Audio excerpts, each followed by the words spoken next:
Hey everyone, today I'm gonna show you how to make sticker in Discord.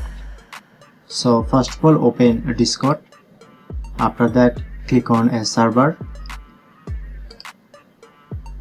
Click on to arrow icon, server settings, and then showing here to sticker.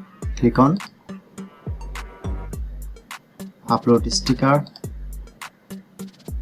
browser, select a sticker and then open.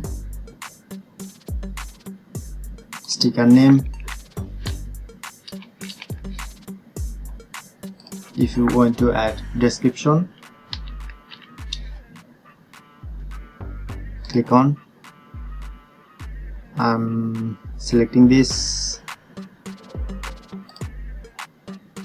and then press on upload. Okay, now done.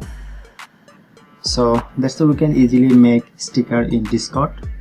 If in this video helpful, please hit the like button and subscribe our tutorial channel for more video.